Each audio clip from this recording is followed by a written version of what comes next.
மாணிக்க வாசக பெருமான் திருவாய் மலர்ந்தருடைய திருவாசகத்தில் நீத்தல் விண்ணப்பம் என்கிற பகுதியை நாம் இப்போது சிந்தித்துக் கொண்டிருக்கிறோம். இந்த வகுப்புக்கு வந்திருக்கிறவங்க கையில் திருவாசக புஸ்தகம் வச்சிருக்கணும். 6வது பகுதி நீத்தல் விண்ணப்பத்தை திறந்து பாடல் எண் 39 அதை பார்க்கணும். பாடல் எண் 39. தனித்துணை நீ நிற்க யான் தரிக்கு தலையால் நடந்த வினைத்துணையேனை விடுதி கண்டாய். வினையேனுடைய மனத்துணையே எந்தன் வாழ்முதலே எனக்கு எய்ப்பில் வைப்பே தினைத்துணையேனும் பொறேன் துயர் ஆக்கையின் திண்வலையே. தனித்துணை நீ நிற்க, பெருமானே நீ எனக்கு உற்ற துணையாக இருக்கும்போது நான் அதை கருத்தில் கொள்ளாமல் இது தலையால நடந்த மாதிரி தலைகீழா நடந்த மாதிரி திரிகிறேன், தருக்கி திரிகிறேன்கிறார். தனித்துணை நீ நிற்க யான் தருக்கி தலையால் நடந்த செருக்கடைந்து தலைகீழா நடக்கிறேங்கிறார். வினைத்துணையனை எனக்கு என்ன இருக்கு? தீவினை தான் இருக்கு, வேற ஒன்றும் இல்லை. வினைத்துணையேனை வினையை துணையாக கொண்ட என்னை விடுதி கண்டாய். விட்டு விடுவாயா அப்பா? விட்டுறாத. வினையேனுடைய வினையேன்னு வர்ற இடம் பூரா தீவினையேன்னு வச்சுக்கணும். தீவினையேனுடைய மனத்துணையே உள்ளத்திற்கு துணையாக உள்ளவனே எந்தன் வாழ்முதலே. நீதாயா என்னுடைய வாழ்க்கைக்கு கேபிட்டல். ஒரு தொழில் தொடங்கணும்னா கேபிட்டல் போடணும்ல, அது மாதிரி என்னுடைய வாழ்க்கைக்கு அடி முதல் யாருன்னா நீதான். என்னுடைய வாழ்க்கைக்கு ஆதாரமான முதல் பொருளே என்றன் வாழ்முதலே எனக்கு எய்ப்பில் வைப்பே. நம்ம ரொம்ப கவனமாக அப்பப்போ வர்ற பணத்தை பூரா செலவழிக்காமல் ஃபிக்ஸட் டெபாசிட் கொஞ்சம் வச்சுருவோம். நமக்கு சேவிங்ஸில் பணம் குறைஞ்சி போச்சு, ரொம்ப தேவையாக இருக்குது, கஷ்டம் வருதுன்னு சொன்னால் அப்போது ஒரு ஃபிக்ஸட் டெபாசிட்டை உடச்சி சேவிங்ஸ் பேங்க்கில் போட்டுக்குவோம். அப்படி நமக்கு ஒரு ஃபிக்ஸட் டெபாசிட் மாதிரி இருக்காராம் கடவுள். எனக்கு எய்ப்பில் வைப்பே, எனக்கு இழைப்பு உண்டாகும் போது கை கொடுப்பும் சேமிப்பு பொருளே தினைத்துணையேனும் பொறேன் துயராக்கையின் திண்வலையே. துயர்னா துன்பமாகிய, ஆக்கை உடல், யாக்கைன்னு சொல்கிறோம்ல, யாக்கைன்னு சொன்னாலும் ஆக்கைன்னு சொன்னாலும் இந்த உடம்பு, அது ஒரு தின் வலை போல என்னை பிடித்து வைத்திருக்கிறது. அதை தினைத்துணையும் பொறேன், தினை அளவு கூட நான் பொறுக்க மாட்டேன். அதனால என்னை விட்டுவிடாதே. ஒப்பற்ற துணையாக நீ இருக்க தீவினை உடைய நான் தருக்கி தலைகீழாக நடந்தேன். இந்த ஆக்கை என்கிற தின் வலையை தினை அளவு கூட பொறுக்க மாட்டேன், என்னை விட்டுவிடாதே என்று சிவபெருமானிடத்திலே மாணிக்க வாசகர் வேண்டுகிறார். அடுத்தது பாடல் எண் 40. வலைத்தலை மானன்ன நோக்கியர் நோக்கின் வலையில் பட்டு மிளைத்தலைந்தேனை விடுதி கண்டாய். வெண்மதியின் ஒற்றை கலைத்தலையாய் கருணாகரனே கைலாயம் என்னும் மலைத்தலைவா மலையாள் மணவாளா என் வாழ்முதலே. இந்த வாழ்முதல்ங்கிறத நிறைய இடத்துல சொல்கிறார். எனக்கு கேபிட்டலே நீதாயா அப்படின்னு. முதல் வாழ்முதல், the principal amount invested for a business. அது மாதிரி வலைத்தலை மானன்ன நோக்கியர். இந்த ஒரு மானை வலை போட்டு பிடிக்கிறோம், வலைக்குள்ள மான் மாட்டிக்கிச்சு. மாட்டிக்கிட்டா என்ன பண்ணுறதுன்னு தெரியாமல் இப்படி பயந்து இங்கிட்ட அங்கிட்டும் பார்க்கும், மிரண்டு பார்க்கும். அழகான பெண்களுடைய கண்கள் அது மாதிரி இருக்குமா. மான் போல விழிக்கின்ற பார்வை உடையவர்களாகிய இந்த பெண்கள் அவர்களுடைய பார்வையாகிய வலையில் பட்டு, நோக்கின் வலையில் பட்டுங்கிறார். அவருடைய வலையிலே நான் அகப்பட்டு மிளைத்தலைந்தேனை, மயங்கி திரிந்தவனான என்னை, மிளைத்துன்னா மயங்கி, விடுதி கண்டாய், விட்டு விடுவாயா. இந்த பெண்களை பற்றி அடிக்கடி சொல்லத்தான் செய்வார், ஏன்னா அவர் நமக்காக சொல்கிறாருன்னு நினைக்கிறேன். வளைத்தலை மானன்ன நோக்கியர் நோக்கின் வலையில் பட்டு, வலைக்குள்ள மாட்டிக்கிட்ட மான் முழிக்கிற மாதிரி முழிக்கிற பார்வை உடைய பெண்களினுடைய வலையில் பட்டு மிளைத்தலைந்தேனை, மயங்கி திரிந்தவனான என்னை விடுதி கண்டாய், விட்டுவிடாதே. வெண்மதியின் ஒற்றை, வெண்மதினா வெண்மையான சந்திரன் மதி, அதனுடைய ஒற்றை கலைத்தலையாய், ஒரு கலை, அதுக்கு 16 கலைன்னு சொல்கிறாங்க, அதில் ஒரு கலையை தலையில் வச்சிருக்காராம் அவர் சிவபெருமான். வெண்மையான திங்களின் ஒரு கலைப்பிறையை தலையில் ஏற்றவனே, ஒற்றை கலைத்தலையாய், கருணாகரனே, கருணையுள்ள என் பெருமானே, கைலாயம் என்னும் மலைத்தலைவா, கைலாயம் என்று சொல்லப்படுகின்ற மலையின் தலைவனாக உள்ளவனே, மலையாள் மணவாளா. பார்வதிக்கு பர்வதவர்த்தினின்னு ஒரு பேர் ராமேஸ்வரத்தில். பர்வதம்னா மலை, மலையரசன் மகளாக அவள் பிறந்தாள் அப்படிங்கிறதுனால மலையாள் மணவாளா.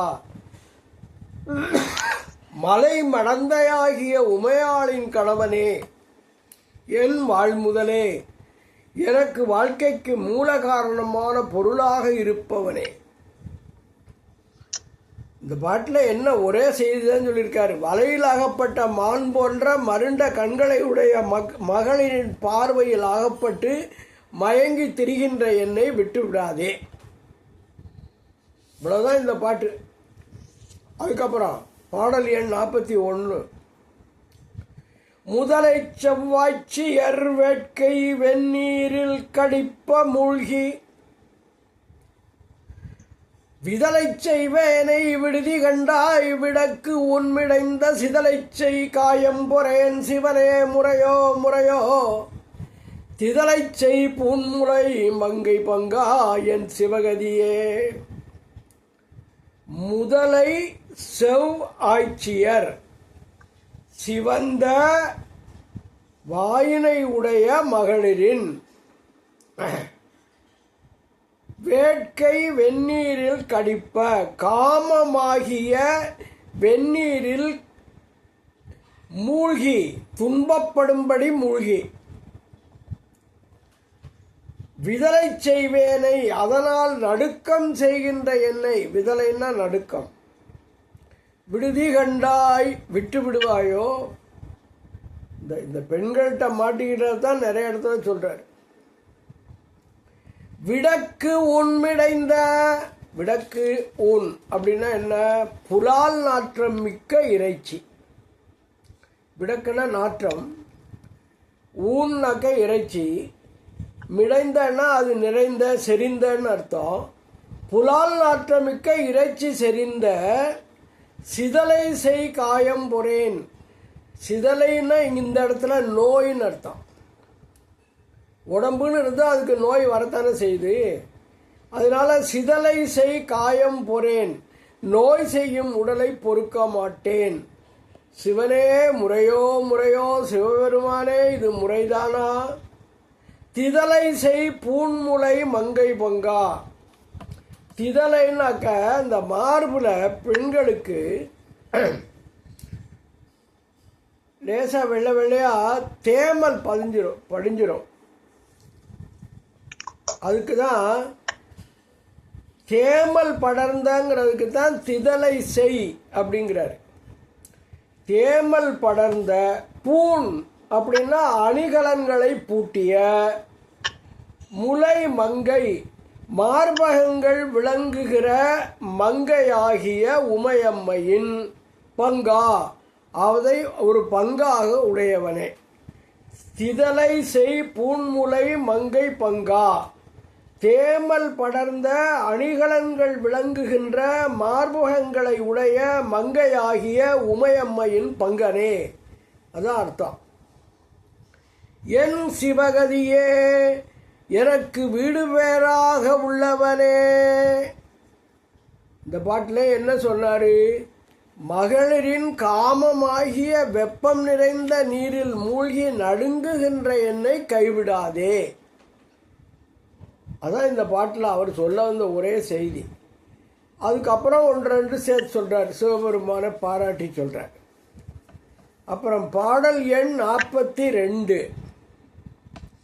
கதி அடியேற்கு உன் கடல் தந்து அருளவும் ஊன் களியா விதி அடியேனை விடுதி கண்டாய். வெள்தலை முளையில் பதிவுடை வாழ் அறப்பார்த்து இறை பைத்து சுருங்க அஞ்சி மது நெடுநீரில் குளித்து ஒழிக்கும் சடை மன்னவனே. கதி அடியேற்கு, அடியவனாகிய எனக்கு கதியாக இருக்கிறவன் நீதானே. அடியவனாகிய எனக்கு கதி, கதி அடியேற்கு.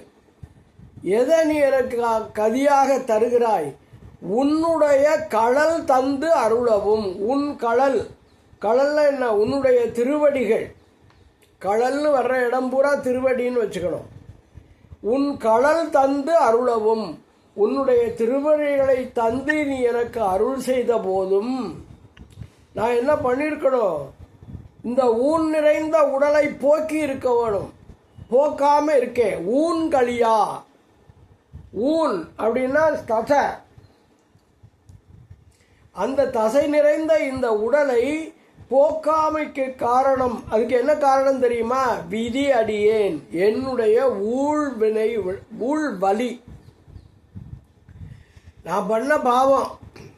விதி அடியேனை, ஊழ்வலி உடைய அடியேனை விடுதி கண்டாய், விட்டு விடுவாயா? வெள்தலை முளையில், இது கொஞ்சம் கஷ்டமா இருக்கும். வெண்தலைனா வெண்மையாக இருக்கிற தலை. சிவபெருமான் தலையில் வெள்ளை வெள்ளையாக இருக்கிற சில தலை, இந்த மண்டவோட அணிந்திருக்கிறார். அதுக்குள்ளே என்ன இருக்குன்னா பாம்பு இருக்கு. அந்த பாம்பு பக்கத்தில் இருக்கிற சந்திரனை பார்க்குதான். வெண்தலை முளையில், வெண்மையான தலையின் துளையில், ஓட்டையில்.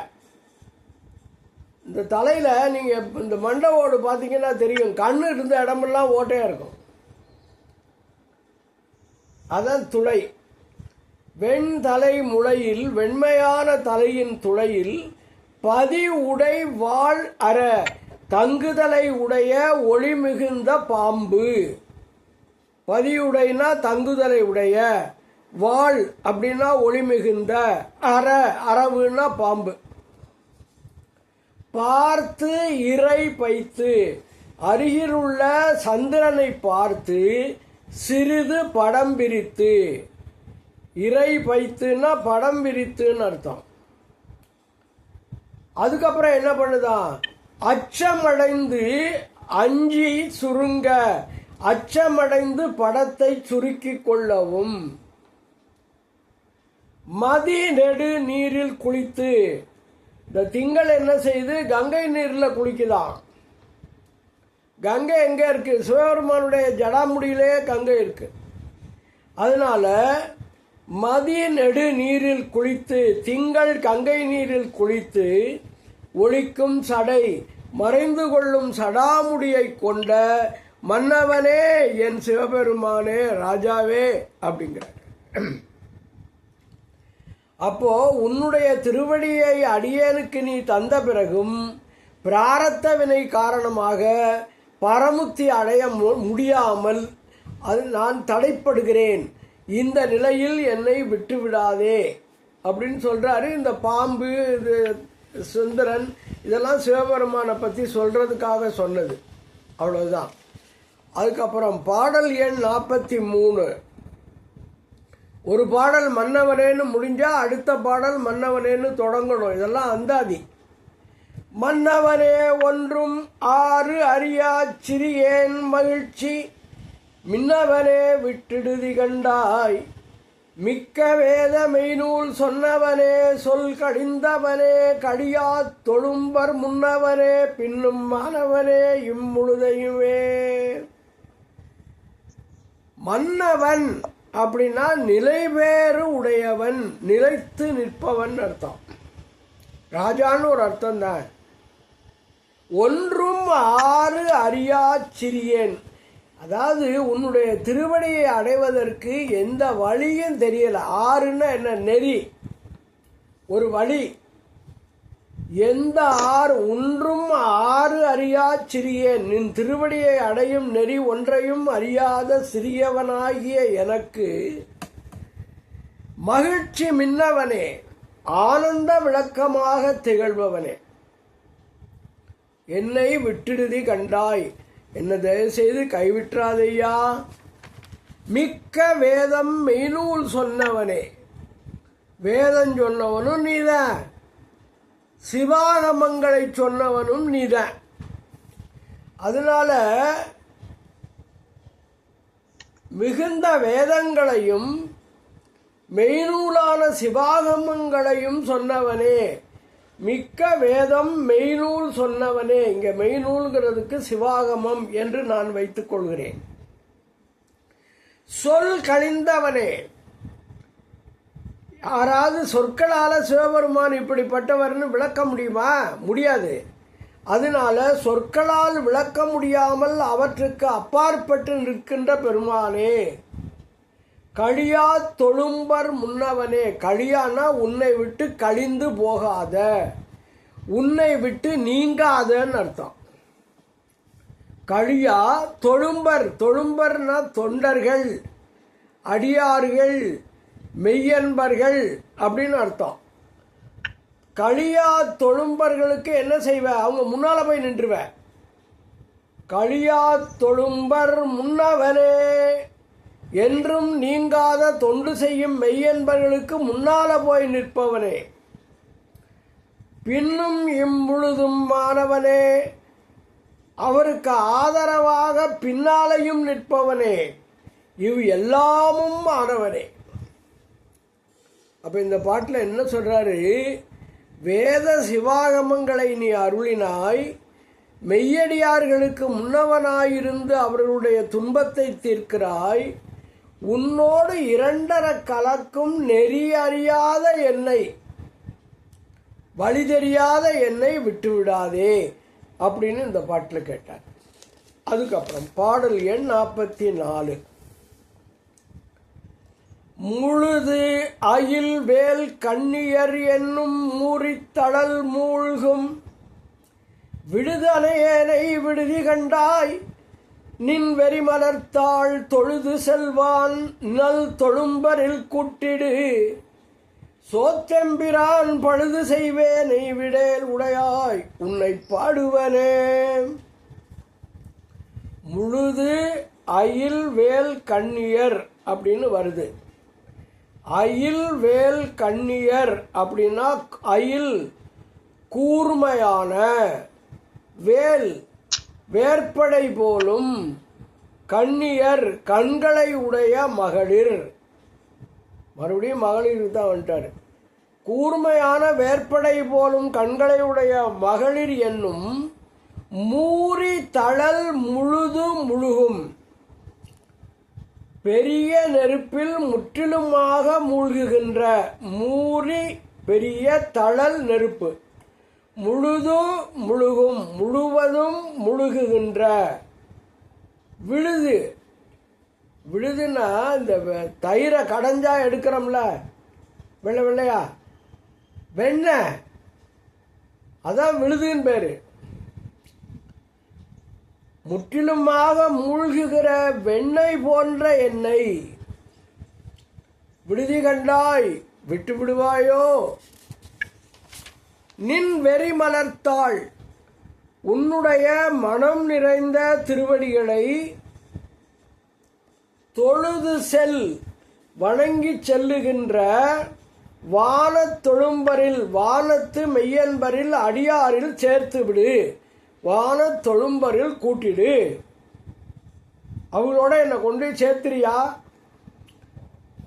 சோத்துன்னா வணக்கம், சோத்து எம்பிரான், வணக்கம் எம்பிரான். பழுது செய்வேனை விடேல், குற்றமே செய்கின்ற என்னை கைவிடாதே. உடையாய் என்னை உடையவனே, உன்னை பாடுவனே, உன்னை நான் போற்றி பாடுவேனா? இங்க பாடுவனே அப்படின்னு இருக்கு, பாடுவேனோ அப்படிங்கிறது தான் பொருள். நான் பாடுவேனா? பாட மாட்டேன், நான் தான் அது செய்யலையே அப்படின்னு வருத்தப்படுறேன். என் குறையை முழுதும் உணர்கிறேன், உன்னுடைய திருவடிகளை தொழும் மெய்யடியார்களோடு என்னை சேர்த்துக்கொள். பழுது செய்கிறேன் என்று என்னை விட்டுவிடாதே, நான் உன்னை பாடவில்லையே என்று இந்த பாட்டில் சொல்கிறேன். அடுத்தது பாடல் எண் 45. பாடிற்றிலேன், ஒன்றுமே நான் போற்றி பாடவே இல்லையா. பணியேன், உன்னை வணங்கவே இல்லை. மணி நீ ஒளித்தாய்க்கு, மணினா மாணிக்க மணி மாதிரி இருக்கிறாராம் சிவபெருமான். மணி நீ ஒளித்தாய்க்கு பச்சு ஊன் விடிற்றிலேன். பச்சுன்னா பசுமையான ஊன், இறைச்சி, அது நிறைந்த உடம்பு. இந்த உடம்பை விடலை. இந்த உடம்பை விடலைங்கிறது நிறைய இடத்துல சொல்லிட்டார். செத்து போகாமல் இருக்கணுங்கிறது தான் அர்த்தம். பாடிற்றிலேன் பணியேன் மணி நீ ஒளித்தாய்க்கு பச்சூன் வீடிற்றிலேனை விடுதி கண்டாய்.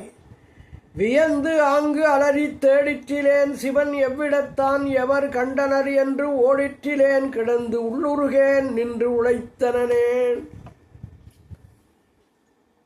மணினா மாணிக்க மணி போன்றவனே, பாடிற்றிலே நின்னை போற்றி நான் பாடவில்லை.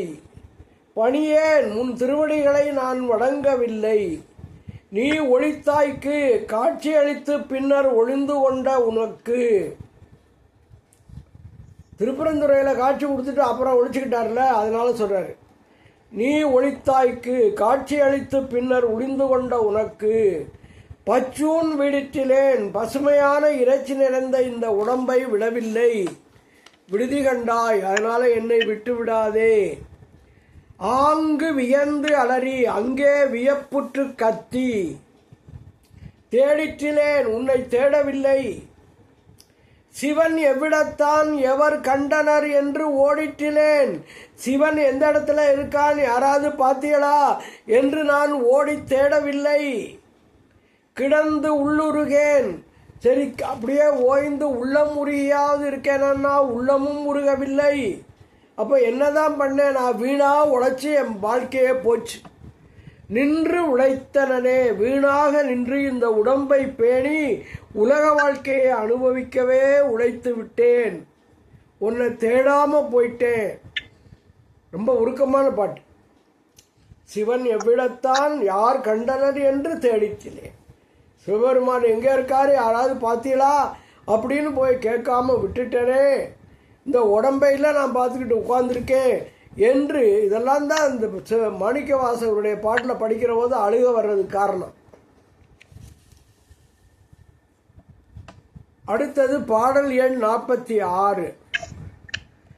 உழைதரு நோக்கியர் கொங்கை பலாப்பழத்து ஈயின் ஒப்பாய் விளைதரு வேலை விடுதி கண்டாய். விடின் வேலை நஞ்சு உன் மலைதரு கண்டன் குணமிலி மானிடன் தேய்மதியன் மலைதரு மாமரன் என்று அறைவன் படிப்பினையே. என்ன சொல்றாரு, இந்த பலாப்பழத்தில் ஈம் வைக்கிற மாதிரி பெண்களுடைய மார்பகங்களிலே கொண்டு போய் என்னுடைய கவனத்தை வைத்தேன் அப்படிங்கிறார். உழைதரு நோக்கியர் கொங்கை. மானை போன்ற உழை மான், உழைதரு மானை போன்ற நோக்கியர் பார்வை உடைய மகளிர் கொங்கையை. பலாப்பழத்து ஈயன் ஒப்பாய். பலாப்பழத்தின் மீது மொய்க்கிற ஈயை போல விளை தருவேனை விரும்புகின்ற என்னை விடுதி கண்டாய். விட்டுறாத. நான் மகளிருடைய மார்பகங்களை பலாப்பழத்தில் ஈ மொக்கிற மாதிரி மொக்கிறேன், உண்மைதான், அதுக்காக என்னை விட்டுறாதேங்கிறாரு. அப்படி விட்டுட்டா நான் என்ன பண்ணுவேன் தெரியுமா? உன்னை ரொம்ப திட்டுவையா, கண்டபடி ஏசுவேங்கிறாரு. விடின் அப்படி விட்டுட்டா வேலை நஞ்சு உன் மழை தரு கண்டன். வேலைன்னா கடல், அந்த பார்க்கடல்ல வந்தா நஞ்சு, வேலை நஞ்சு. அதை உண்ணுகிற, அதை சாப்பிட்ட மழை தரு மாபரம், மழை தரு கண்டன். மழை தரு கண்டன்னா இந்த கார்மேகம் போல அவனுக்கு இந்த கழுத்தில் இருக்குல்ல கருப்பா, அதை சொல்றாரு மழை தரு கண்டன். குணமிலி, குணங்கட்டவன் அப்படிலாம் திட்டுவாராம். என்னென்ன திட்டுவாராம்? நீ நஞ்சு உண்டு, உன் கழுத்து கருப்பாக போச்சு, உனக்கு குணம் இல்லை, நீ சாதாரண மானிடன் மாதிரி இருக்க, மானிடன். அதுலேயும் தேய்மதியன், அறிவு குறைஞ்சவன், இப்படியெல்லாம் சொல்லுவேங்கிறார். குணமிலி குணமில்லாதவன் என்றும், மானிடன் மனிதத்தன்மை உடையவன் என்றும். சிவபெருமான மானிடனா இருக்கக்கூடாதுல்ல, இருக்காராம். குறைந்த அறிவினை உடையவன் தேய்மதியன் என்றும். பழைதரு மாபரன், பழைய பெரிய பரதேசின்னு உன்னை திட்டுவேங்கிறார். பழைதரு மாபரன், பழைய பெரிய பரதேசி. என்றென்று அறைவன் பழிப்பினையே, எப்பொழுதும் உன்னுடைய பழியை நான் கூறுவேன். இவ்வளவு நேரம் கெஞ்சிக்கிட்டே இருந்தவர் இப்போ நீ விட்டுவிட்டீங்கன்னா நான் இப்படியெல்லாம் உன்னை திட்டுவேன்னு மிரட்ட ஆரம்பிச்சிட்டாரு. திட்டா என்ன சிவபெருமானுக்கு என்ன வலிக்குவா போகுது? ஆனால் இவருடைய ஆற்றாமை என்னமாவது பண்ணணுமே, என்னை விட்டுட்டியே எப்படியாவது என்னை கூட்டிக்கேன்னு கேட்கணுமே, அதுக்காக அப்படியெல்லாம் சொல்லி பார்க்குறாரு. பழிப்பு இல் நின் பாதப்பழம் தொழும்பு எய்தி விழப்பழித்து விழித்திருந்தேனை விடுதி கண்டாய். வெண்மணிப்பணிலம் கொளித்து மந்தார மந்தாகினி நுந்தும் பந்த பெருமை தடிச்சிறை நீரில் பிறைக்கலம் சேர் தருதரவனே. பாடல் எண் 47. பழிப்பில் நின் பாதம், குற்றம் குறை பழிப்பு இல்லாத உன்னுடைய திருவடிக்கண்ணே. பழிப்புனா குற்றம் இல்லாத, குறை இல்லாத உன்னுடைய திருவடி. பழந்தொழும்பு எய்தி, பழமையான தொண்டு செய்து. தொழும்புன்னா தொண்டு, பழமையான தொண்டு செய்து விழப்பழித்து, அந்த தொண்டு விட்டு போறதுனால, அந்த தொண்டு நழுவுவதனால அத்திருவடியை பழித்து. அது நழுவி போச்சுன்னா இவர் தானே காரணம். சிவபெருமானுடைய திருவடியை என்னத்துக்கு பழிக்கிறது? விழப்பழித்து, அத்தொண்டு நழுவுதலால் அத்திருவடியை பழித்து. விழித்திருந்தேனை, விழித்து கொண்டிருக்கிற இந்த சிறியவனை விடுதி கண்டாய், விட்டு விடுவாயோ? விட்டுறாத. வெண்மணி, முத்துக்களை உடைய பணிலம் கொளித்து. பணிலம்னா சங்கு, சங்குகளை பெருக்கி. இந்த கடல்லையும் சரி, பெரிய வெள்ளம் போகிற ஆற்றுலையும் சரி, இந்த சங்குகள் உண்டாகும். வெண்மணி முத்துக்களை உடைய பணிலம் கொளித்து சங்குகளை பெருக்கி மந்தார மலர்களை மந்தாகினி நுந்தும் கங்கை நீர் ஒதுக்குகின்ற, மந்தாகினா கங்கை நீர், துந்தும்னா ஒதுக்குகின்ற, அப்படியே கொண்டாந்து ஒரு ஓரமாக இந்த மலர்களை தள்ளுதான் மந்தார மலர்களை. பந்த பெருமை தடி சடையாகிய அணையின் பெருமையை சார்ந்து சிறை நீரில் வரம்புக்கு உட்பட்ட நீரில் பிறைச்சந்திரனாகிய தோணி, அதான் பிறைக்களம். அந்த தண்ணீர ஒரு தோணி நிற்கிற மாதிரி இந்த சந்திரன் தெரியுதான் தலையில.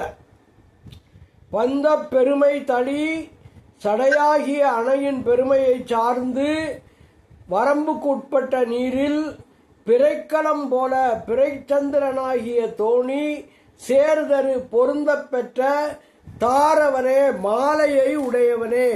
அவன் தலையில கொன்றை மாலை அணிந்திருப்பான்ங்கிறது நமக்கு தெரியும்.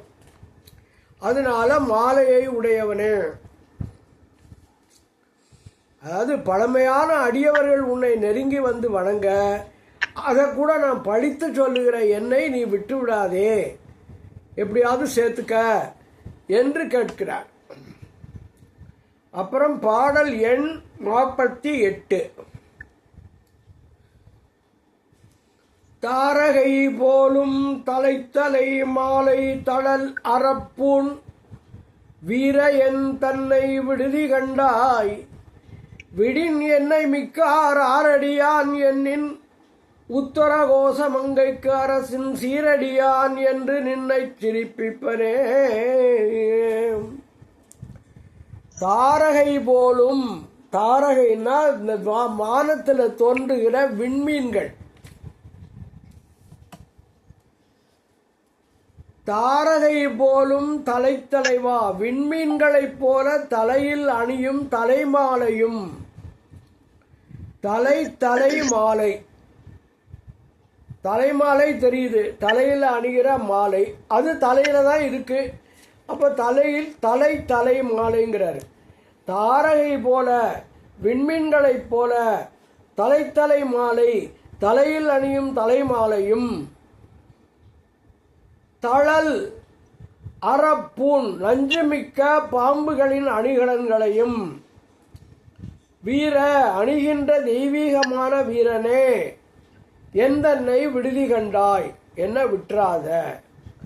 விடின், அப்படி நீ கைவிட்டு விட்டால் நான் என்ன பண்ணுவேன்?